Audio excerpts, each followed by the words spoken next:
Good evening, everyone. This is the Wednesday, March 13th meeting of the Evanston Plan Commission. I called the meeting to order. Can we have a roll call? Sure. Commissioner Draper? Commissioner Dubin? Aye. Commissioner- Here. Commissioner Goddard? Here. Commissioner Halleck? Commissioner Isaac? Commissioner Pagotzi? And Chair Lewis. Here. You have a quorum. Okay, so we have a quorum, and really now I can officially call the meeting to order. So the first item on the agenda is approval of the minutes of February 13th.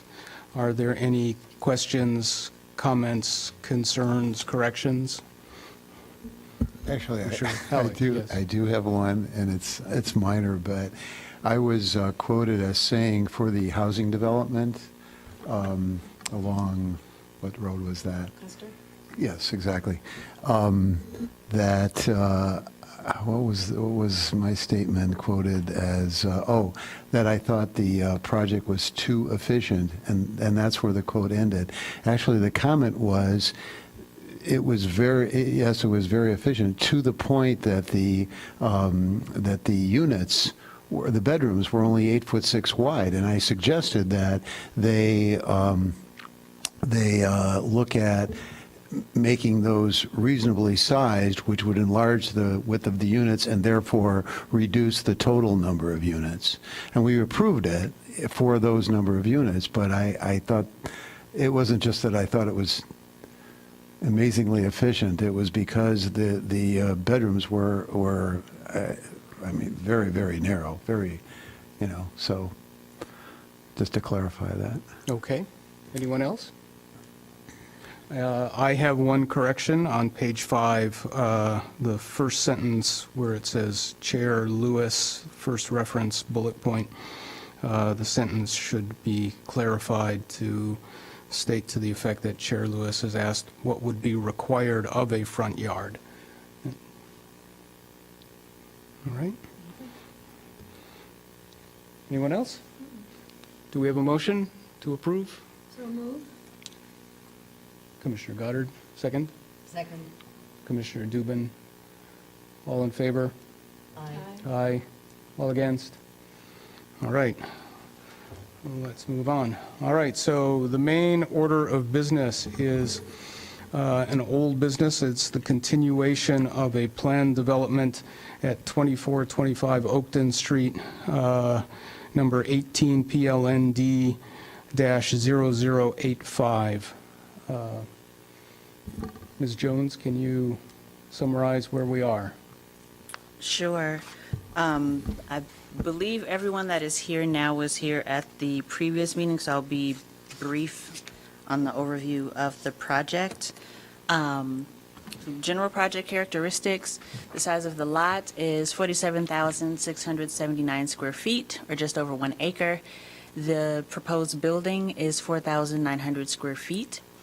There are a total of 24 parking spaces, which breaks down to 20 vacuum spaces and 4 additional parking spaces, plus 25 stacking spaces to go into the actual car wash building itself. There are actually only 7 stacking spaces that are required for this project. The height of the building is 1 story. It's a little bit taller at 29.5 feet to the roof. This is a site layout. There's a right in, right out, ingress and egress. As you can see, for the car wash facility itself, customers will enter on the east end of the property and make their way around the perimeter of the property to get into the building, where they will exit at the southwest corner of the property. As they're coming in, they could also make the option to go left and circulate into the 20 vacuum parking spaces, which are just to the east of the car wash building. And I'll let the applicant share any more details if there are any more details that need to be shared. There is 1 site development allowance that is requested. That is for an accessory structure that is less than 10 feet away from the principal structure.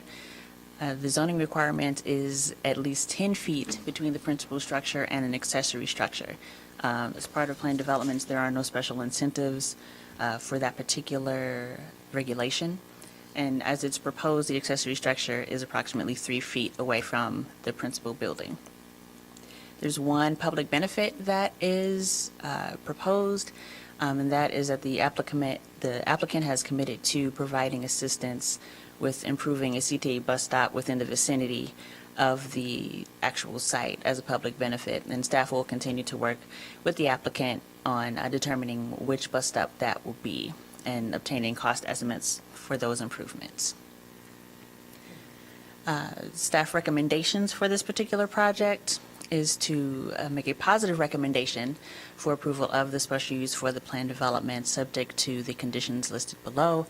That would be that the proposed development substantially conform to the plans and documents as presented, that the applicant agree to a construction management plan prior to building permit issuance, that any change to the building must be approved as an amendment to the planned development, that the applicant is responsible for the relocation of existing traffic signals and coordinating the signal timing, that the applicant shall provide a one-time contribution to be used for improvements to a CTA bus stop in the vicinity of the proposed development, and finally, that the applicant agrees to contract with a traffic consultant to study circulation patterns and make necessary revisions to the site plan or access points if the city identifies any traffic issues with the development at any time in the future.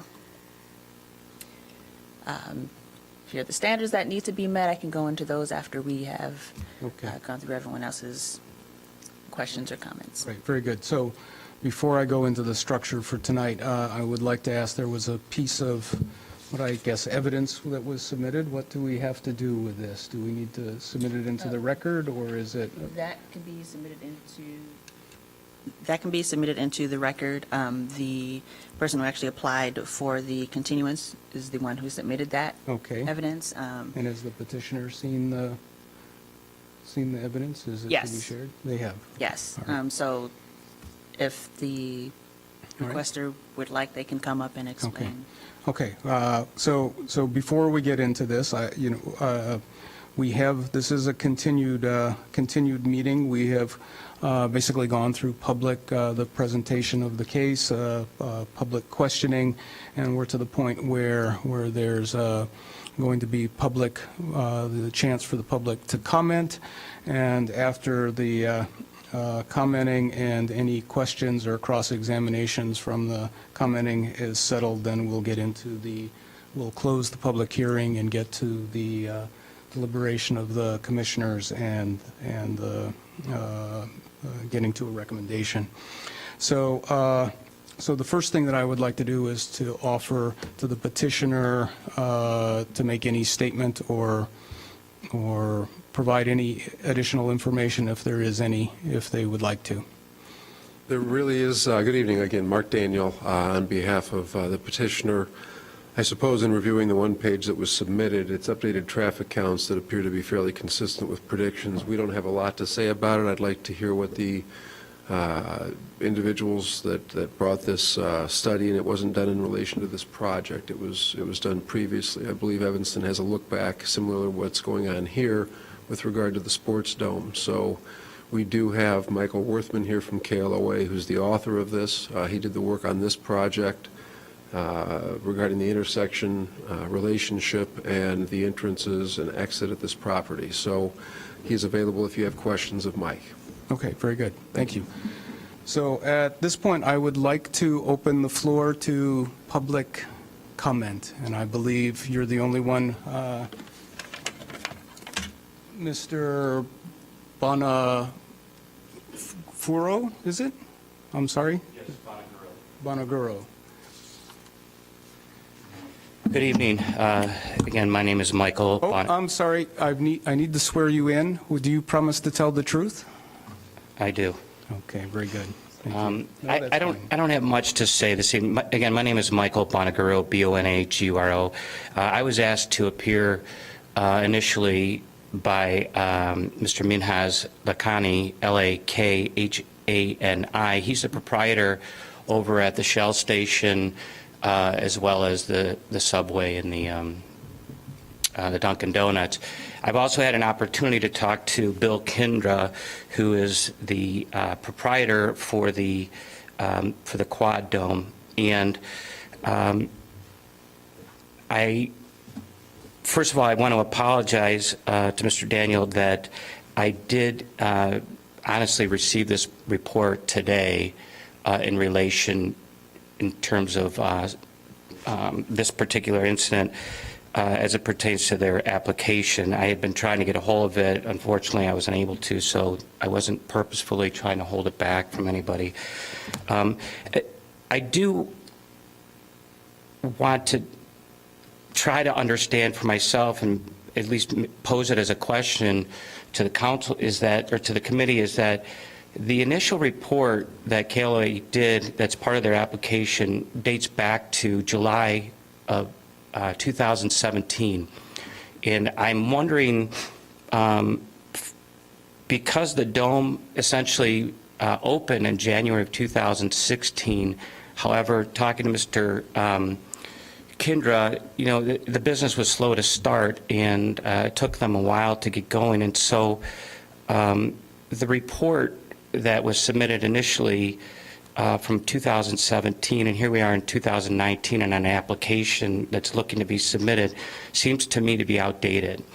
The one that I'm presenting, or the one that I was presented with, is a little bit more recent, in October of 2018, albeit it is fairly limited. I guess I would ask the committee to at least, if they're going to make an application, that they have a report that is more current than the one that they've submitted, as what's being stated, at least initially, is that the reports are similar. I would venture to argue differently, particularly if KLA did another updated report, did a report from 2019 instead of 2017. The only other comment I'm going to make, and then I'll just leave it to the night for me, is Mr. Kindra did raise an issue with me today, that I raised initially on the first day, and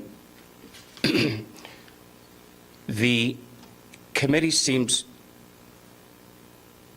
to be in agreement, or at least thoughtful about this right turn in, right turn out into the car wash.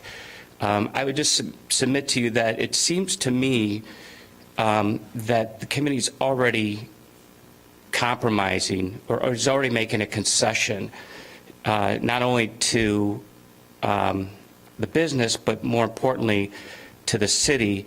And what Mr. Kindra brought to my attention, again, that I brought the initial day, was there's a lot of traffic that heads eastbound down Oakton and turns right at that light. And that right, by the way, is a private access. It's not a city property. It's not maintained by the city.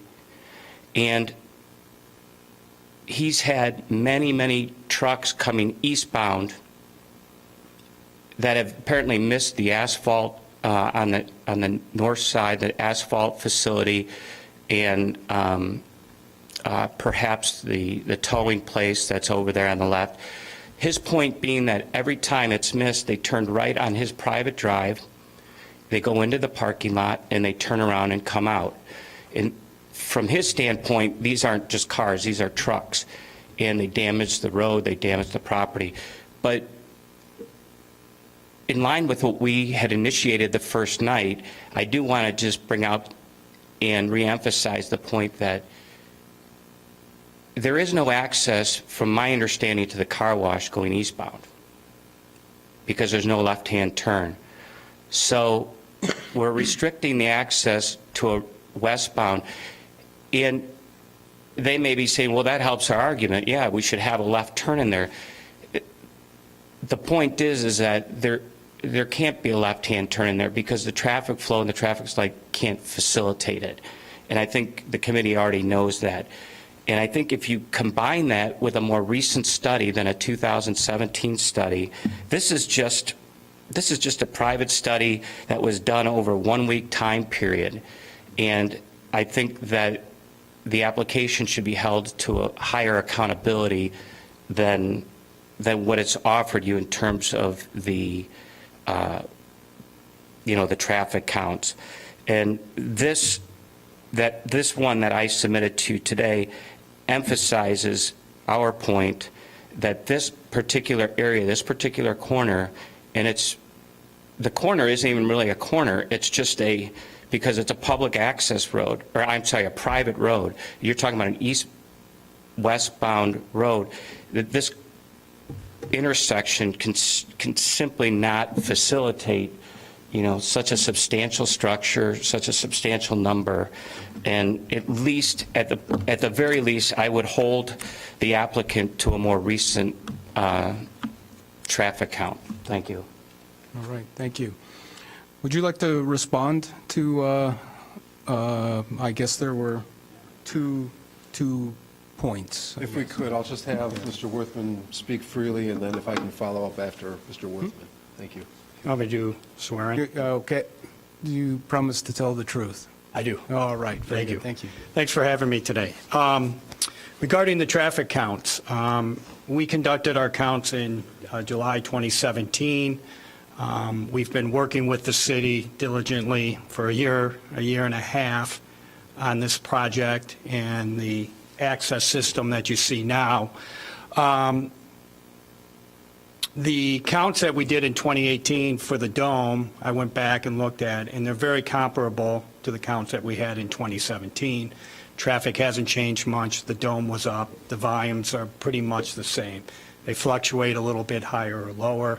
More importantly, that intersection works at a very good level of service A. Even if the volumes are a little higher, there's more than sufficient reserve capacity at that intersection to accommodate any difference in traffic. And we could go out there on any given day and traffic varies a little bit. That's why you want to look at that level of service, and we're operating at a level of service A. I've also been out there a number of times, again today, watching that intersection, and the intersection operates well. All of the vehicles are able to exit on the green ball out of the access drive, so it's working well. I think the second question was traffic turning around. Traffic follows what I call the 90-10 rule. That 90% of the people follow the rules of the road, and there's 10% that don't. And are there going to be a person or two or motorists that may drive into that road and turn around? Maybe, but I think for the most part, 90% are not going to. Car washes now are not what they used to be. There used to be one car wash in each city. Over the past 5 years, car washes have been one of our best clients. They're going into a lot of locations. So if it's not convenient for you, they move on, the traffic moves on and goes to a different location. And a lot of these people are repeat clients. They'll know the best way to get in here. They'll understand that they can only come in off of westbound on Oakton. More importantly, they have an option to go to the Shell station if they're going eastbound on Oakton. So they got a car wash on each side of the road. So that's pretty much my presentation if you have anything else. Okay. All right. I think maybe we could ask some questions now, if we have any, since we've got the expert here. Does anyone? So I actually have a question. I think Mr. Bonaguro made a point about trucks turning around across the street, right?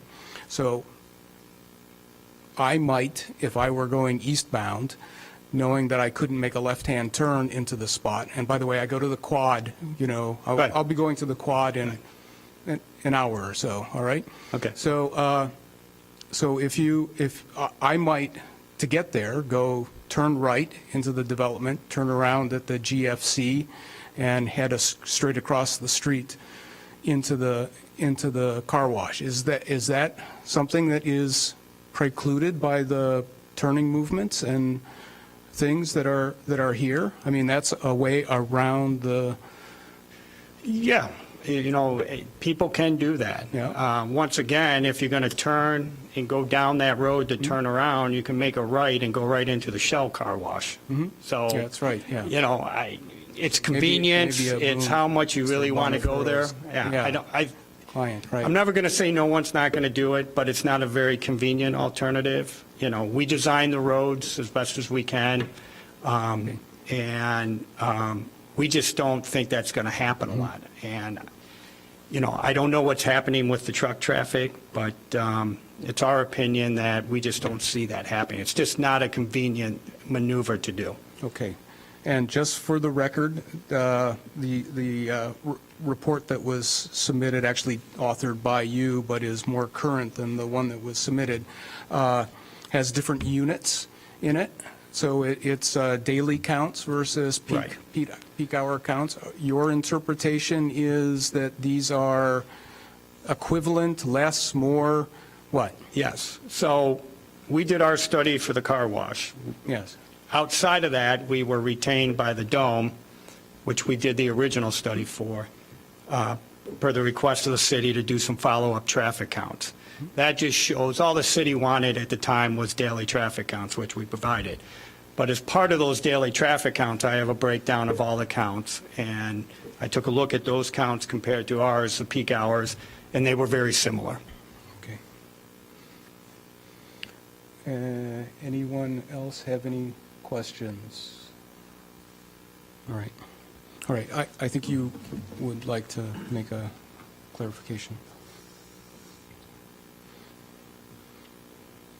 I suppose at the last meeting in February, there was some sense that there was a bit of fishing around to find a reason for a continuance. And tonight I hear another request for continuance. Mr. Bonaguro is an attorney. He understands how to obtain records. His client's been in Evanston. He knows that he can call City Hall and say, I'm interested in this. I'd like to see what they filed in regards to the traffic.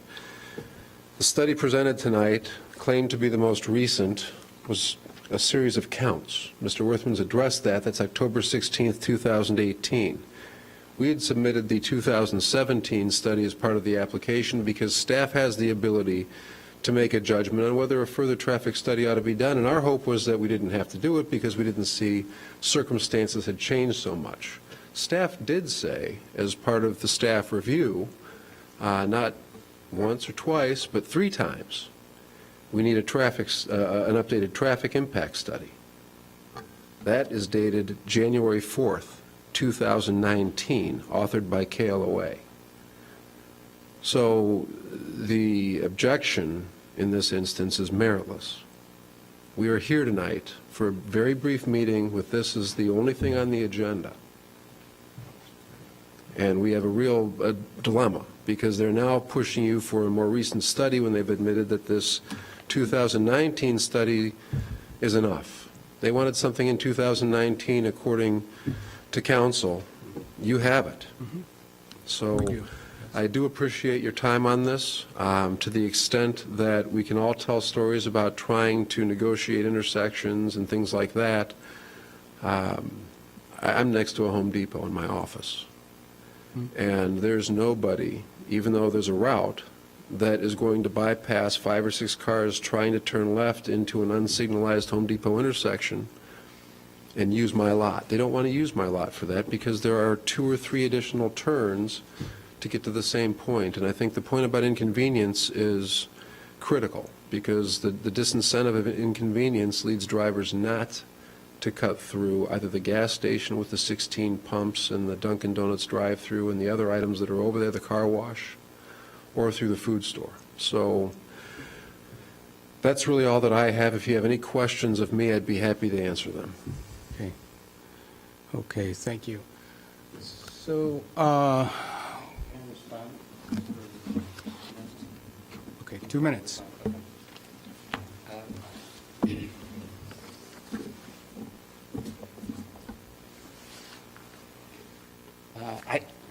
I don't want anybody to walk away thinking that the report that was dated October 16, 2018, was either submitted to the city, as Mr. Daniel misstated, nor do I want anybody to walk away thinking this is in any way kind of a complete type of traffic count.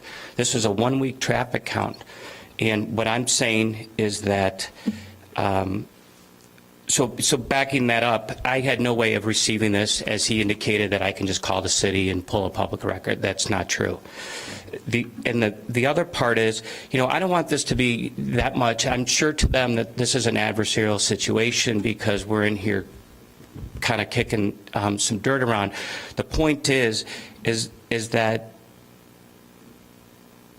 Mr. Kindra has already indicated he's the proprietor, and you can.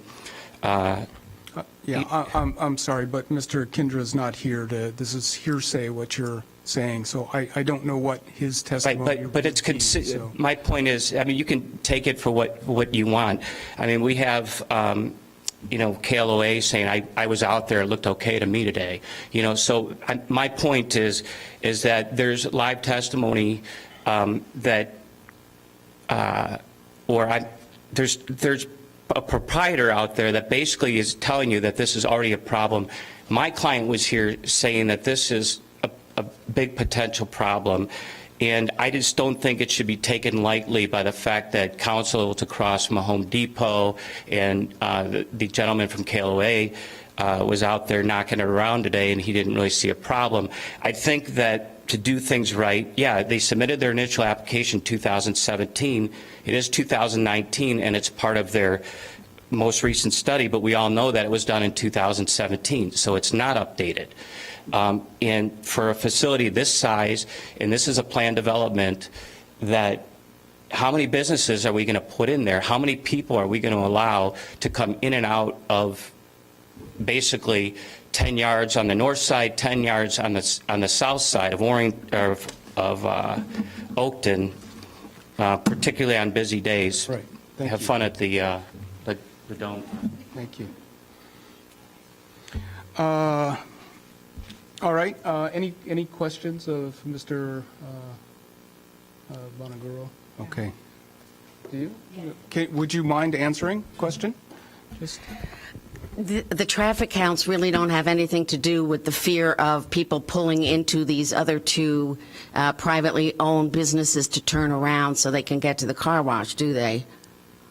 I'm sorry, can you repeat that? You're looking at traffic counts. Right. But that's not the number of cars that your clients are afraid will turn through the Shell station to get back to the car wash. That's a whole other issue. It could include them. I don't know how But many you people don't did know. the turnaround. A traffic count's not going to tell you. Correct. How many people are going to misuse your client's Shell Correct. station to turn Correct. around. That's correct. I think, okay. I don't think Mr. Bonaguro is a traffic expert anyway, so. All right, so with that, I think we'll close the public hearing. I'm sorry, do I need to submit that formally, or is it taken already? There's. It's been submitted, so okay. everyone has a copy. It's part of the record. Right, yes. So, close the public hearing, and would now like to open the floor up for deliberations by the commissioners. And feel free to get any clarifications from any of the people here. Commissioner Halleck. This isn't really a comment. At the last meeting, I think we had a lot of comments and talked back and forth a lot about different issues. One of the things that I just wanted to bring up again is that there is significant stacking on this site, significant. And we've all been to car washes, and I think when you see, I forget the number of cars that can be stacked on this site, but it's quite a bit, more than I usually see at a car wash before I say, I'm not going in. So in terms of that issue, I just wanted to bring that up again. I know that doesn't address the other cars not following the rules and turning into other lots and crossing illegally and all that. And the other thing is that we did talk about the left turn, the eastbound people that might try to make a left turn. And I understand there's going to be some sort of signage or whatever. You can't keep people from disobeying the law, but that will be a deterrent. And so that makes me very sad. Those two things make me satisfied that this will work. Other comments? Any questions? So I guess I'm going to ask a question just to kind of get it on the record of the traffic expert.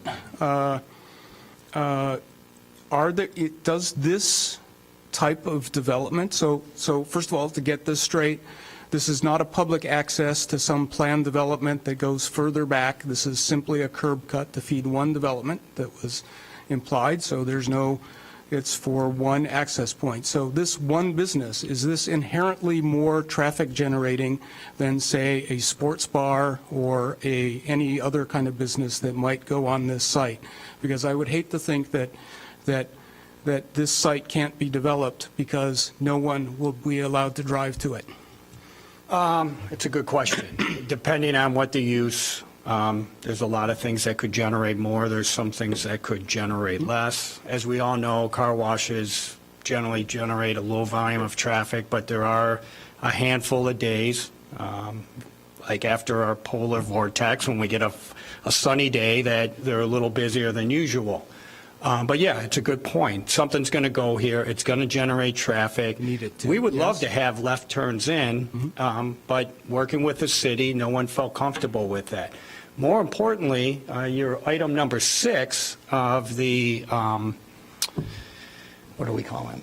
Conditions, thank you, indicates that if there's an issue, we're going to come back out and take a look at it. You know, we're here. We're not going anywhere. We worked on the original development for the Shell station and all of that.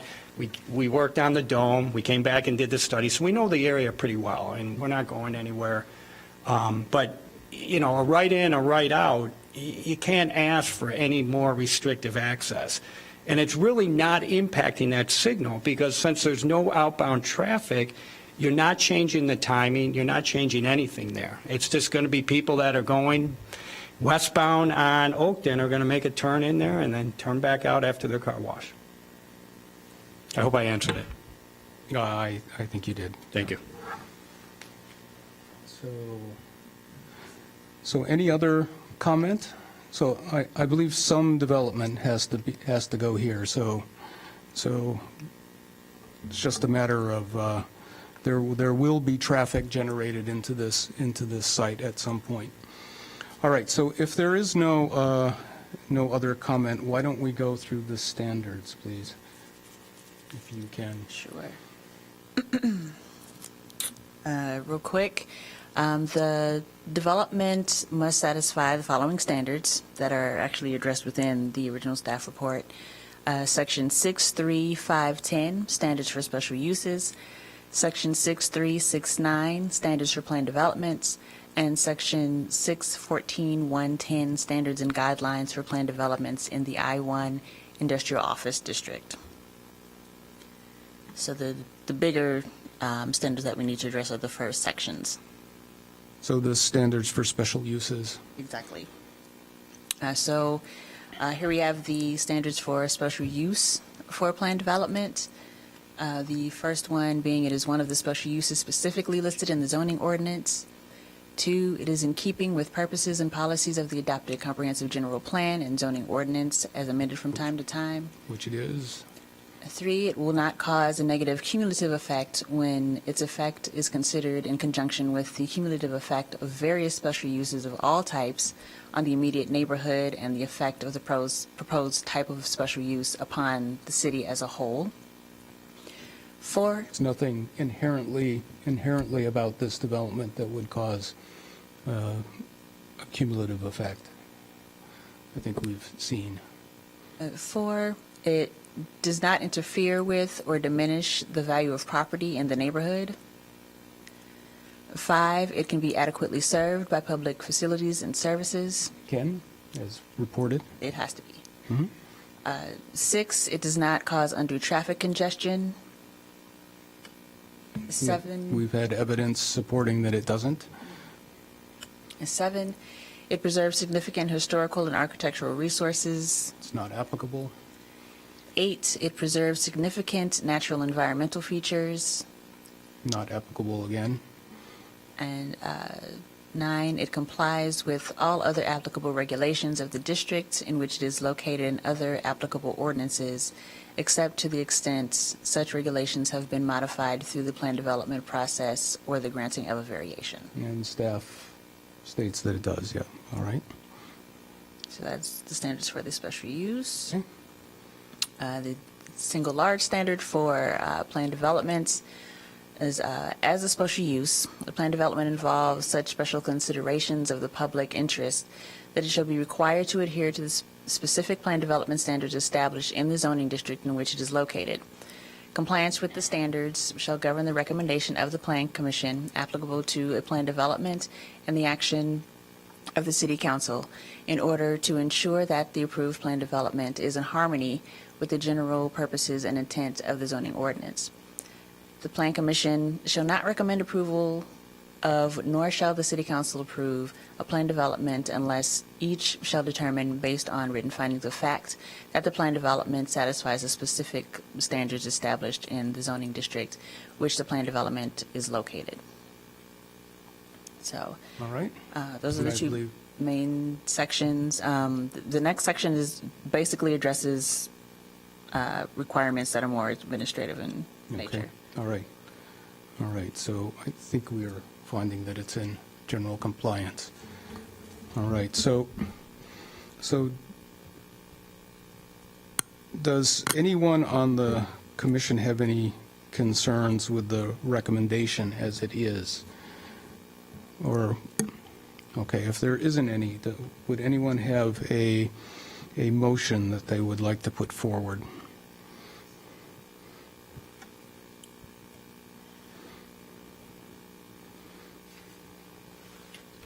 I move approval for the planned development of a car wash at 2425 Oakton Street, including the 6 recommendations from the city staff and DAPR committee.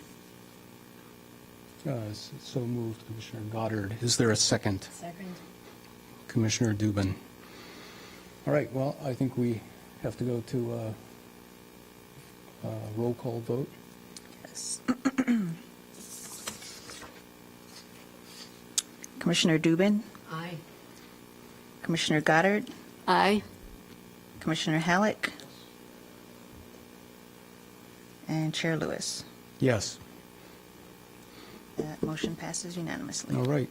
All right, thank you. So that concludes 18 PLND 0085. So this is not an approval or a denial, it is a recommendation to the city council for approval or denial. So we haven't made any final decisions at this point. All right, just to clarify things. All right.